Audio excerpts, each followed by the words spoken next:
चीनी सैनिकों ने भारतीय सीमा में एक बार फिर से घुसपैठ की है।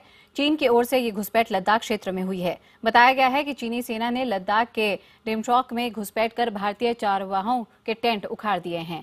चीनी सैनिकों की ये घुसपैठ शुक्रवार शनिवार रात की है। लेह के सांसद ने इस घुसपैठ की पुष्टि की है। एक तरफ जहां दोनों देश के नेता सीमा विवाद के लिए हल निकालने को कोशिश में लगे हुए हैं, तो दूसरी तरफ चीनी सेना बार बार भारत की सीमा में घुस रही है। ये घुसपैठ तब है जब ब्रिक्स सम्मेलन में चीन के राष्ट्रपति ने प्रधानमंत्री नरेंद्र मोदी से सीमा विवाद को सुलझाने का भरोसा दिया था। बता दें कि चीन पिछले कई सालों से अरुणाचल प्रदेश और लद्दाख के 90,000 वर्ग किलोमीटर के भारतीय इलाके पर अपना दावा करता रहा है। चीनी फौज के घुसपैठ के मुद्दे पर कांग्रेस ने सरकार पर निशाना साधा। कांग्रेस नेता मनीष तिवारी ने मोदी सरकार की विदेश नीति पर सवाल उठाते हुए पूछा कि सरकार की जवाबी रणनीति कहां है। जब से ये सरकार बनी है, चीन की तरफ से लगातार और बराबर घुसपैठ हो रही है।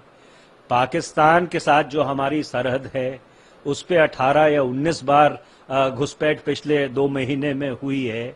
और ये सरकार जो कल तक तो ताल ठोक ठोक के कहती थी कि अगर हमारी सरकार बनी तो हम शक्तिशाली कूटनीति में विश्वास करते हैं, बिल्कुल मौन क्यों धारण किए हुए है।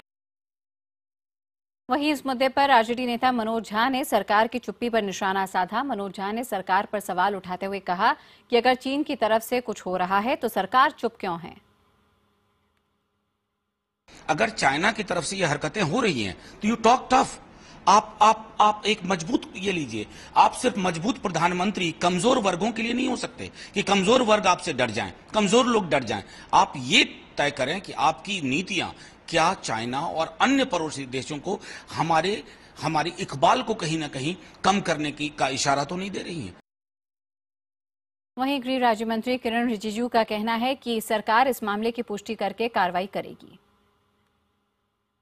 China has intruded into Damchok again, and they had destroyed our tents of the nomads, and they have set up 2 rebels there. We'll verify it officially.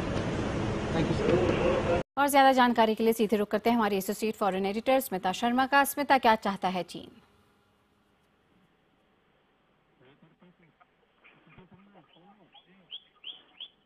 Smita, अगर आप तक मेरी आवाज पहुंच रही हो तो चीन की घुसपैठ को देखते हुए, जहां पे बीते दिनों हमने डेमचौक और चुमार में भी ऐसी घटनाओं को देखा था, ब्रिक्स की वार्ता क्या विफल दिखती है? तेजस्वी, आपकी आवाज मैं ठीक से सुन नहीं पा रही हूँ, लेकिन देखिए जहां तक इस डेमचौक वाकये का सवाल है, जहां चरवाहों के जो तंबू वगैरह हैं उनको उखाड़ने का मामला आया है, जो कि खुद बाकायदा एक सांसद इस इलाके के हैं, उन्होंने इसकी जानकारी दी है। डेमचौक और डेप्सांग ये 2 ऐसे इलाके हैं लद्दाख क्षेत्र में जो सबसे ज्यादा प्रॉब्लमैटिक क्षेत्र हैं। और इनफैक्ट डेमचौक के क्षेत्र को आइडेंटिफाई किया गया था कि जो सेना के अफसर हैं, जो सेना के चीफ है, वो इन इलाकों में मिलकर जो है बात कर सके ऐसे सिचुएशन को डिफ्यूज करने के लिए। देखिए कहीं ना कहीं एक तो ये परसेप्शन प्रॉब्लम है ही लाइन ऑफ एक्चुअल कंट्रोल को लेकर, वास्तविक नियंत्रण रेखा को लेकर, और भारत बहुत ज्यादा कोई सख्त कार्रवाई करेगा ऐसा नजर नहीं आता यहाँ पर अभी। लेकिन साथ ही साथ चाइना भी कहीं ना कहीं एक नई सरकार की एक टेस्टिंग द वाटर्स वाली थियरी के तहत भी मुझे लगता है थोड़ी इन चीजों को पुश करने की कोशिश करेगा कि आखिर किस हद तक सरकार जो है इस मामले पर सब्र दिखाती है। बिल्कुल स्मिता, तमाम जानकारी के लिए आपका बहुत बहुत शुक्रिया।